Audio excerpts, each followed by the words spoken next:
So I've been going to North Berwick for, gosh, I'm dating myself, about 30 years. It's hard things for me, just like going to St. Andrews. So it's hard to filter out the sort of emotional stuff, the history from sort of the raw golf and the raw architecture. I can't tell how good it is or how bad it is because I'm just so happy to be there. So I'm biased when it comes to my affections for North Berwick. It has many touch points. But as I played it more and more over the years, and this is just like anything like a music album, some of the things that initially were perhaps less impressive or less, striking, over time become the things that you appreciate the most.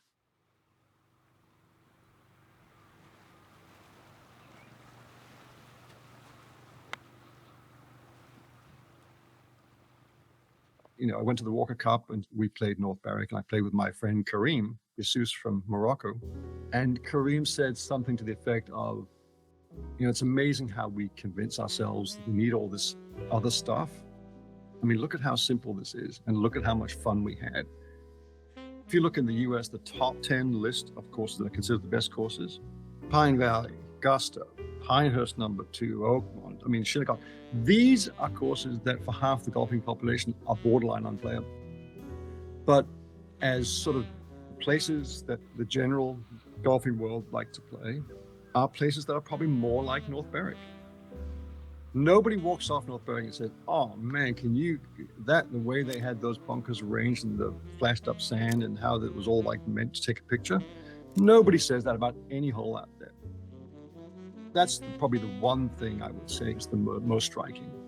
Just how, I can't think of a single bunker out there where you feel like this was somehow built to or designed to impress. They're just little holes in the ground, scattered around in interesting places. That style just fits my eye, and even just the sensibility, the underlying philosophy. I really try to stay true to that. As you probably know, they used to play these bizarre tournaments where they would start off in North Berwick. They go out and say, okay, let's try and get to Learfield, or let's try and get to Gullen. I'm going to go down the coast. I'm going to go through the woods.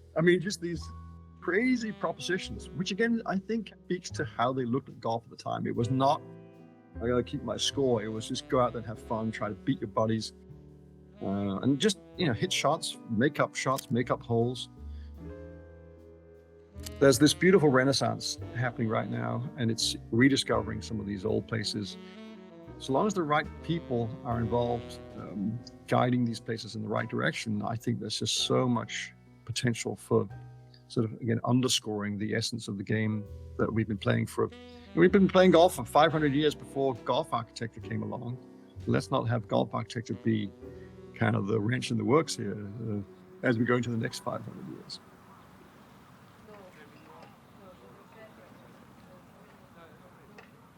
Yeah, 1 in 18.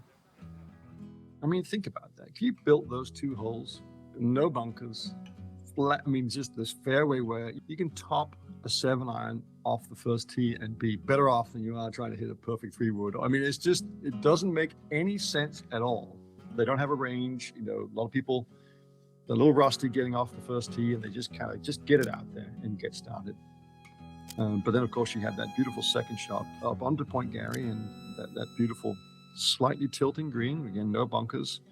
So a very linksy, classic way to start, reminiscent of St. Andrews or Lossiemouth or one of those out and away or away and back types of starts and finishes.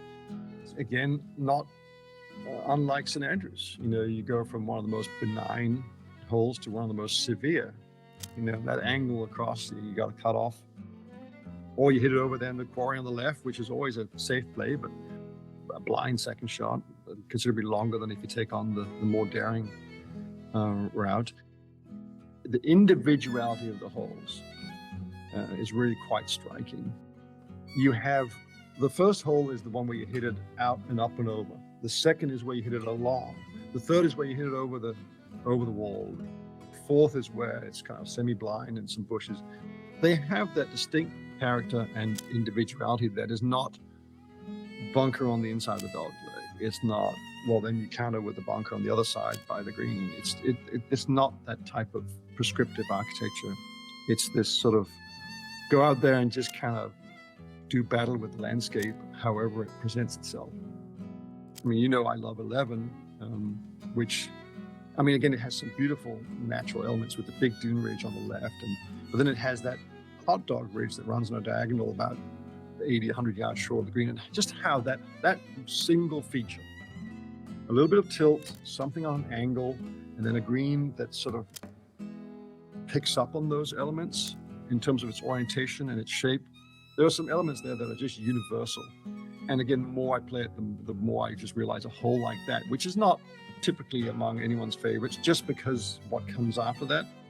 At 11, you could take the elements of that and put it anywhere, like on different types of landscapes.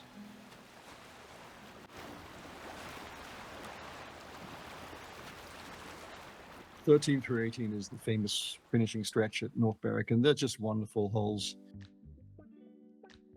13 is the one where, if it doesn't bring a smile to your face, standing up there, having to hit this fairway where you really have to hit it 20 yards further right than you think to avoid it, motoring over towards those two bunkers on the left too, which again is another great architectural component. Anytime you can do that, you can get people to play away from the target to get it to move towards the target. It's a whole different fun factor. And then the not so dreaded, but just so thrilling shot over the wall to get to that tiny little green. Most people succeed. It's not that hard, but it's just so much fun. Then you get to perfection, which actually used to be on the other side. It used to be a par 3 on the other side of the dune, on the seaward side, but they have some pretty harsh winters, and I'm sure it's just one year probably just blew away. The current hole, which is, again, you can lay up with a 6-iron, and then you have this fairly predictable sort of Alps type up and over little pitch shot, which again, it's antiquated. It's not necessarily something you would do 6 times in a round, but it's great fun that one time at that juncture in the round. It's a neat spot. You're by the beach. It's a low green, deceptively difficult in terms of the contours. And then you ring the bell as you go off the green, and you go over to the famous Redan. You can either try to swing one in from the right and get it to run down. You can try and cut one up into the breeze. As Charlie McDonald would say, anytime you just take a plateau and put it on a diagonal and tilt it, you've got golf. Again, another quirky hole where the best players often to hit it onto the next tee. It's a hard one to roll into a new design, but I think there's some value there. I think it took me a long time to accept. The Redan is so famous that you just accept it, but it took me a while to accept that maybe I'm just thinking about it the wrong way. Maybe the game is to just try and get it where you feel like you have a chance for a 3. I don't know, 16, you hit over a wall, and it's a little daunting, It's not often you're presented with that, so it's in the back of your mind that if you catch on the bottom groove, it might come right back at you. So you tend to go a little deep, and now you pop it up high. You're supposed to carry this burn that's out there at about 220 yards. It's not a difficult carry, but it's just that little bit of uncertainty. And then, of course, that incredible green, which historically I think was an island green. It used to be at least tidal waters would come up there, and then you could play to whatever was the high ground. And again, 2 smaller plateaux that are connected via this swale that's on a diagonal. You could play that for 30 years and still feel like I haven't figured out how to play this. It's just depending on where the pin is, depending on how my game is. I can either try and putt it from 80 yards. I can try and hit a lob wedge. I can try. The locals say it can't be long and right, and that's just so much more difficult. So a little bit of figuring out how to play the hole over time. I can't tell how good it is. I can't tell how bad it is. I just play it and I accept that it is. It is, 17, again, typically a little bit into the breeze, a longer hole where you're trying to avoid some bunkers, a generous fairway, beautiful. Again, the old quarry that is part of 2 is also part of 17 coming in, just some beautiful lumpy ground. And then you hit it back up and over onto Point Garry for the approach shot over a diagonal bunker that used to be an old beach road.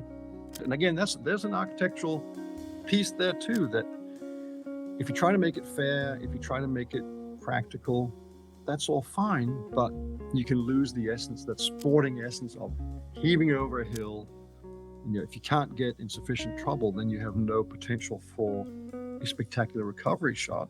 So you've got to allow those situations where you're in a bind, but 1 out of 6 or 10, you escape with some glorious shot. Bit of a punch ball green, always take 1 club more. It's so easy. You don't want to be in that bunker, and you can be a little bit long and it'll kind of feed back down. And then 18, of course, it's drivable for a lot of people. Well, that's what I like about it. So even if your drive is 220, you can knuckle one down there and try and get it on the green. And then for the super long players, they have to hit 5 irons. It's fine. I heard a story when we played last Monday. A guy hit a car. They parked the cars alongside the 18th, and he hit the car, and it smashed the windshield, but it bounced back into bounds and onto the green, and he made a 2 for an eagle. And it was something like it was his father-in-law's car. So it was some story that is just adds to the whole drama. It was just great. Flattish green with a Valley of Sin type of feature, short and right, where the more you play down the left, the less you have to deal with that. Of course, intuitively, you want to go straight at the pin as you play it.